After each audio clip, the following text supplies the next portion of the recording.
উত্তর এবং দক্ষিণের দায়িত্বে আছি। আমরা বেশ কয়েক মাস আগে লক্ষ্য করলাম যে আমরা যখন হারানো মোবাইল খুঁজছি অথবা কোনো ঘটনায় কোনো মোবাইলকে আমরা ট্রেস করছিলাম, কোনো মোবাইলকে আমরা ফলো করছিলাম, তখন হঠাৎ করেই আমরা সেই মোবাইলগুলোকে হারিয়ে ফেলছিলাম। মানে আমরা সেই মোবাইলগুলোর কোনো ট্রেস পাচ্ছিলাম না হঠাৎ করেই, যেটা খুবই অনাকাঙ্ক্ষিত, মানে এরকম হওয়ার কথা না। ঢাকা শহরে একটা মোবাইল রয়েছে, সে মোবাইলটা খুব সহজে বর্ডারও পাস হওয়ার কথা না, বাট আমরা হঠাৎ করে মোবাইলটা ট্রেস পাচ্ছি না। বিষয়টা আমাদেরকে চিন্তিত করে এবং আমরা তখন আমাদের কয়েকজন অফিসারকে দায়িত্বটি দেই। আমার পাশে আপনারা দেখতে পাচ্ছেন এএসপি মাহমুদ আছে, ওকে স্পেশালি আমি দায়িত্বটা দিই। মাহমুদ এটা নিয়ে কাজ করতে থাকে।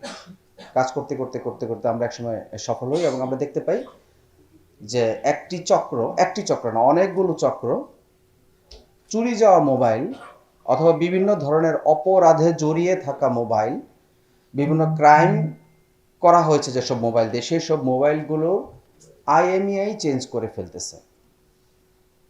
বিষয়টি অত্যন্ত ভয়াবহ, যার কারণে আমরা এই মোবাইলগুলো আর ট্রেস পাচ্ছি না। আমার কাছে একটি মোবাইল রয়েছে, এই মোবাইলটির একটি আইএমইআই নাম্বার রয়েছে, যেটা সারা ওয়ার্ল্ডে ইউনিক নাম্বার। এই নাম্বারটা আর কখনো কোনো মোবাইলে আসবেও না, অন্য পৃথিবীর কোনো মোবাইলে এই নাম্বারটা থাকবে না। এই মোবাইলটার জন্য একটি মাত্র নাম্বারই দিয়ে দেওয়া হয়েছে। এই মোবাইলটি যেদিন ধ্বংস হয়ে যাবে, নাম্বারটিও ধ্বংস হয়ে যাবে। এই মোবাইলের আইএমইআই নাম্বার চেঞ্জ হওয়ার কোনো সুযোগ নেই। কিন্তু আমরা যে চক্রটিকে অ্যারেস্ট করতে সমর্থ হয়েছি, সেই চক্রটি এই মোবাইলটির, আমরা এরকম বেশ কয়েকটি মোবাইল উদ্ধার করেছি, এই মোবাইলটির আইএমইআই নাম্বার চেঞ্জ করে ফেলেছে। এখন এই মোবাইলটিতে তার পূর্বের যে অরিজিনাল আইএমইআই নাম্বার সেটি আর নাই।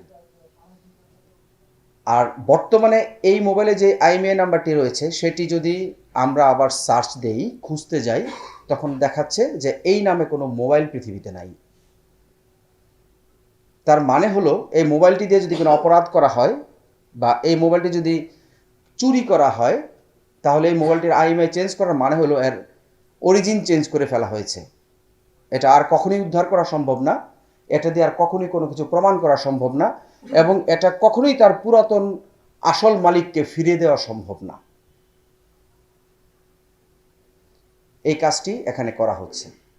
আমাদের ডিবির সাইবার টিম, আমরা আশ্চর্যজনকভাবে লক্ষ্য করেছি যে প্রত্যেক দিন প্রচুর মোবাইলের আইএমইআই চেঞ্জ করা হচ্ছে, যার প্রেক্ষিতে গতকালকে সন্ধ্যায় আমরা একটা অপারেশন করি গুলিস্তান এলাকায়। একটি দোকান থেকে আমরা একজনকে অ্যারেস্ট করতে সমর্থ হই এবং 5টি, আমরা এটাকে কাটা মোবাইল বলতেছি এখন, যার আইএমইআই কেটে ফেলা হয়েছে, সেই আইএমইআই কেটে ফেলা মোবাইল 5টি মোবাইল আমরা উদ্ধার করেছি এবং বেশ কিছু মোবাইল যেগুলোর আইএমইআই চেঞ্জ করা হচ্ছিল,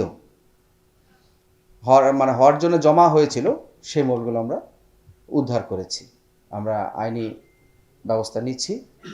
আপনাদের মাধ্যমে সমগ্র ঢাকাবাসীকে আমরা একটি অনুরোধ করতে চাই যে আমাদের এই টিম এখন এই চক্রগুলোকে ধরার জন্য ব্যাপক অভিযান পরিচালনা করবে।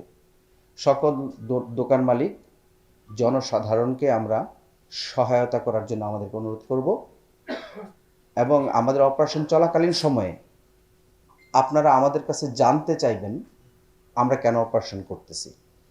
কোনো প্রকার অনাকাঙ্ক্ষিত মব বা অনাকাঙ্ক্ষিত ঘটনা, অনাকাঙ্ক্ষিত পরিস্থিতি সৃষ্টি করে ডিবি পুলিশকে সাধারণ জনগণের মুখোমুখি দাঁড় করানোর চেষ্টা করবেন না। ধন্যবাদ সবাইকে।